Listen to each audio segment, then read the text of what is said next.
Hey gang, and welcome back. These videos are brought to you by Card Conduit, the best place to sell your unused collection fast and easily. 401 Games, Canada's top shop for all your hobby and TCG needs. Dragon Shield, the strongest sleeves for your strongest decks. Moxfield, the easiest way to store and share your deck lists. And Foil Armor, flatten your foils fast. Arja wins the die roll and starts us off. He draws, playing a Blooming Marsh for turn, which comes in untapped, and taps it for a black to cast Carrion Feeder, and passes. Mathieu's land for turn is a forest, and he passes. Max draws, plays a tapped Uthros, and passes. Will's just got a mountain, and nothing else. Arja plays a swamp for turn, and is able to cast Skullbriar. He then swings both of his creatures at Max, dealing 2. This adds a counter to Skullbriar, and he passes after that. Matt's land for turn is an Ancient Tomb, and he pays 3 mana, taking 2 to help cast Wood Elves, going to find a land as he passes. Max draws and plays a Seachrome Coast, which comes in untapped, and he casts Mendicant and passes. Will's got a mountain, and casts a Mind Stone and ships it. Arja plays a forest, and casts Birthing Ritual. He then swings both of his creatures at Will. Will takes the hit, and Arja adds a counter onto Skullbriar. Moving to his end step, Arja then looks at his top 7 with a Birthing Ritual, but doesn't find anything and has to pass. Mathieu's land for turn is a Llanowar Wastes, and he's able to cast Maralen, losing some life from tapping the Ancient Tomb.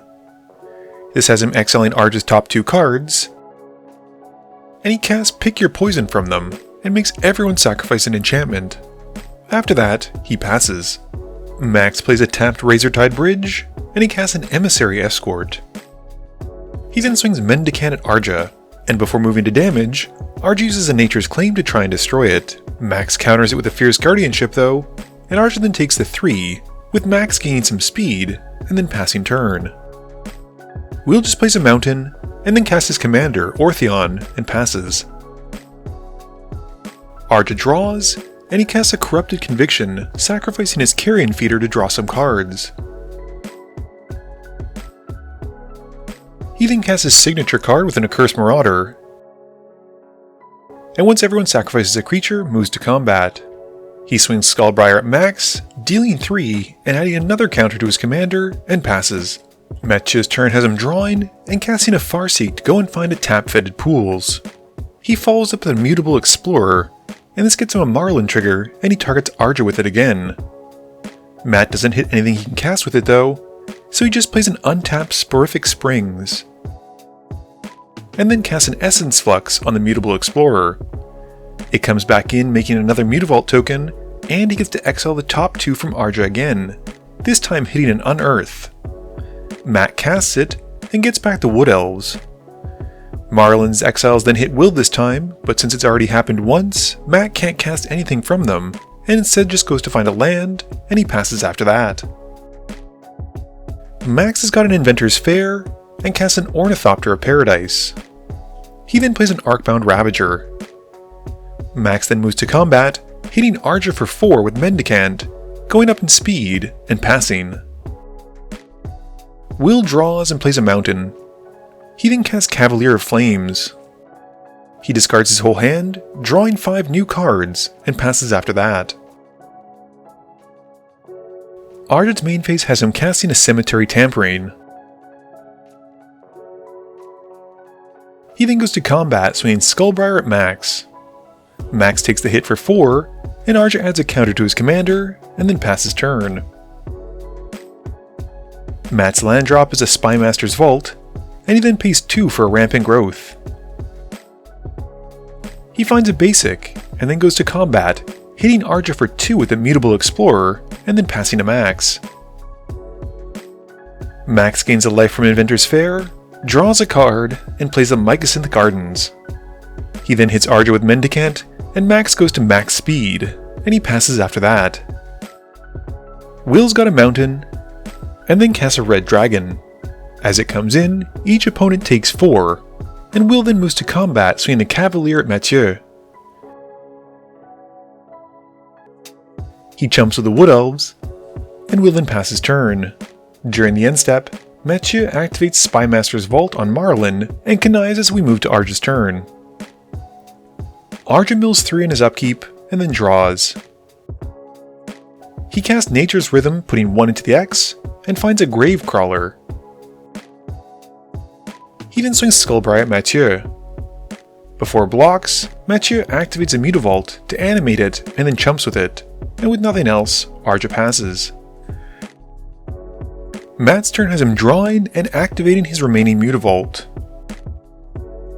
He then casts an Archmage of Echoes. As it comes in, he exiles 2 mountains from Will's library, and follows up with Brazen Borrower and gets a copy of it. The first Maralen trigger hits Will, getting Defiler of Instinct. And the second trigger hits Arja, hitting the notable Call of the Death Dweller. Matt decides to cast the call, getting back his Wood Elves this time, which as it enters, exiles Arja's top 2, and he goes to find a land. Matt then casts Skull Clamp, and equips it onto the Brazen Borrower copy, drawing 2 as the copy hits the graveyard. Matt then moves the Skull Clamp over onto Maralen, and passes. Max gains the life from the Inventor's Fair in his upkeep, draws, and plays a Glacial Fortress. He casts a Sharding Sphinx, and gets to copy it thanks to Mendicant's ability. And moving to combat, swings Mendicant and the Arcbound Ravager at Arja. Arja takes the hit for both, and Max then stations up Uthros with the Sharding Sphinx, and he passes after that. Will's turn is quite quick as he plays a mountain, and recasts his commander with Orthion, and passes. Arja's upkeep has him once more milling 3, drawing for turn, and he goes straight to combat, swinging the Gravecrawler at Will. Will blocks it with the Cavalier of Flame, and Arja's second main phase then has him casting Insidious Roots, and then recast the Gravecrawler and gets a plant token from the roots. With nothing else, he passes. Matt draws, playing a Woodland Cemetery, and starts his turn off by casting Spark Double as a copy of Maralen. With it coming in, it triggers itself and the original, and he puts both triggers onto Max. He then casts a Glenalendra Guardian, copying it and hitting Max with all the triggers again. Matt then casts a Glasspool Mimic from Max's exile pile to copy the Spark Double copy of Maralen, which then hits Arja's top 6 cards as it enters. He then casts Guardian Project from Arja's exiles. Mathieu then continues by clamping his Brazen Borrower, drawing 2 more, and follows up with a Cloud of Fairies and gets a copy of it. He exiles the top 2 from Will and Arja, choosing to cast a Witty Roastmaster from it.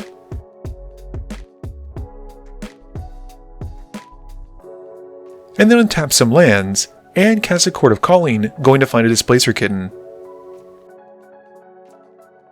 Mathieu then follows up with Force of Vigor, targeting both of Max's Sharding Sphinxes, but Max sacrifices them to the Arcbound Ravager instead. The kitten in turn flickers Maralen, which re-enters, exiling Max's top 2, and hits a Synth Infiltrator, which he has become a copy of the Spark Double. He then hits Max with the other triggers, but hits nothing. He clamps a Cloud of Fairies, and is able to then cast a Shadow Rift, targeting Cloud of Fairies. This has him once more flickering with the Displacer Kitten, and he targets Maralen.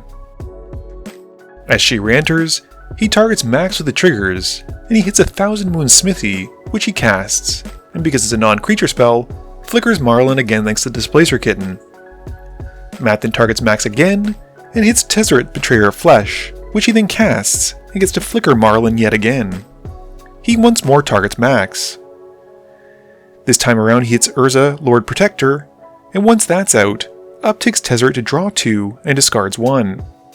With nothing else, Matt passes. Max gains 1 in his upkeep, draws, and plays a Sea of Clouds. He then sacrifices the Inventor's Fair to go and find a Thought Monitor, and then follows up by casting it, and gets a copy, drawing a total of 4. He then swings out at Mathieu, who blocks the Thopters with his Maralens, and chumps the Mendicant and the Ravager. Max sacrifices Mendicant and his Thopters except for the one blocked by the Spark Double to the Ravager, and then sacrifices the Ravager to move all the counters it just gained onto the last Thopter. The Spark Double copy is then taken out, and after combat, Max casts Emery. He mills some cards she enters, and passes. Will draws and plays a mountain, and then activates Orthion to make a copy of his Cavalier of Flame. As it comes in, he wheels his hand, drawing that many, and then sacrifices the Mind Stone to draw another card. Will then casts Vandal Blast on Mathieu's Gnome token. He then goes to combat, swinging his Cavaliers and Dragon at Matt. Will then activates the Cavalier to give his team +1/+0, and Mathieu blocks the Cavaliers with Urza and the Glenelendra Guardian. Matt still takes 5 from the Dragon though, and Will then goes to his end step, sacrificing the Cavalier copy, and deals 3 to each opponent and Planeswalker before passing turn. Archer once more mills his 3 and draws. He plays a Tainted Wood as his land for turn, and uses Animate Dead on Will's Molten Primordial to steal it. As it comes in, he takes the Cavalier of Flame, a Thopter token, and Displacer Kitten. He follows up by casting a Village Rites and sacrifices the Gravecrawler. The Kitten in turn flickers Animate Dead, which has the Primordial hitting the graveyard, but then has Animate Dead coming back and stealing it again. This time around he takes Orthion, Thought Monitor, and Maralen. Archer then continues by casting Vat of Rebirth, once more flickering the Animate Dead to steal the Primordial again. This time around he steals the Red Dragon, Emery, and the Glasspool Mimic copy of Maralen.